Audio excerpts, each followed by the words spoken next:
এই যে বাহন ক্রয়, এর তো মানে একটা শুভ সময় থাকে, অবশ্যই। তো সেইটা তুমি কিভাবে গাইড করবে? অ্যাকচুয়াল বাহন ক্রয়ের নির্দিষ্ট কিছু দিন থাকে, ঠিক আছে। তবে আগে বাহন ক্রয়ের আগে জানতে হবে বাহন যোগ, কারণ প্রত্যেকে মনে করলেই কিন্তু 4 চাকা গাড়ি কিনতে পারে না।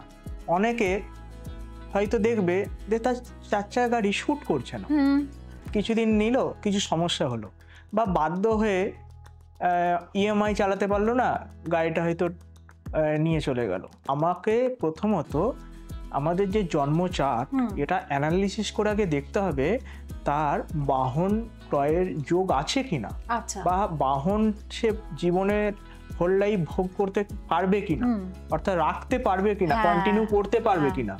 কারণ হয়তো অনেকেরই টাকা আছে, হয়তো নিয়ে নিল, আমি ধরলাম এখন 8 লাখ 10 লাখ 12 লাখ টাকা একটা মোটামুটি অনেকেই হয়তো মধ্যবিত্তরা হয়তো একটা মনে করলে শখে নিতে পারি, কিন্তু সেটাকে কন্টিনিউ রাখা এটা কিন্তু একটা সমস্যা হতে পারে তার যদি ভাগ্যে না থাকে।